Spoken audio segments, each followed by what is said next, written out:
تو गंदम के हवाले से निगरान हुकूमत की तरफ से बड़ी चालबाजी वाज़िया हो चुकी है। मुकम्मल रिपोर्ट आप लोगों के सामने होगी।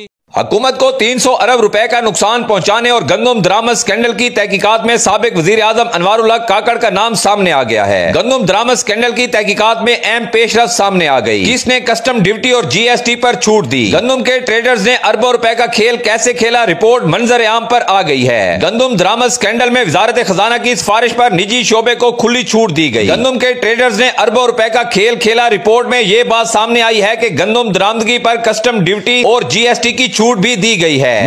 तो आप लोगों को गंदम के हवाले से बड़ी खबर से अपडेट कर रहे हैं, तो आप लोगों से गुजारिश है वीडियो को फुल वॉच कर लें और फैसला आप लोग खुद कर लें। नेशनल फूड सिक्योरिटी ने अहम तजावीज को नजरअंदाज किया। रिपोर्ट में इंकशाफ किया गया है कि मुनज़्ज़म मंसूबे के तहत इजाफी गंदम दरामद की गई है। इजाफी गंदम दरामद करने से 300 अरब रुपए से ज्यादा नुकसान हुआ है। 28.18 मिलियन टन गंदम पैदा हुई। 2.45 मिलियन टन दरामद करने का फैसला किया गया। पास्को और सूबाई महकमे मतलूबा हदफ 7.80 की बजाय 5.87 मिलियन टन गंदम खरीद सके। वजारत तहफ़्फ़ुज़ खुराक के किरदार और निजी सेक्टर के 35 लाख मैट्रिक टन से जायद गंदम दरामदगी की तहकीकात जारी है। कमेटी 2 हफ्ते में अपनी रिपोर्ट वजीर आजम को पेश करेगी। दूसरी जानिब वफाकी हुकूमत ने गंदम दरामदगी स्कीम की छानबीन के लिए तहकीकाती कमेटी तश्कील दे दी है। तो गंदम में हर रोज कोई ना कोई खबर सामने आ रही है, जिससे वाज़िया हो रहा है कि निगरान हुकूमत ने गंदम इंपोर्ट में बड़ा मुनाफा कमाया और इंपोर्ट गंदम से नए गंदम की मार्केट को बड़ा दचका लगा। दूसरी तरफ देखा जाए तो नॉन लीग की हुकूमत भी किसानों का हक देने में नाकाम नजर आ रही है। और गंदम के रेट की बात करें तो पंजाब की मुख्तलिफ गल्ला मंडियों के अंदर आज नए गंदम 3000 रुपये से लेकर 3250 रुपये 3300 रुपये तक साफ सुथरी VIP अच्छी गंदम फरोख्त हो रही है।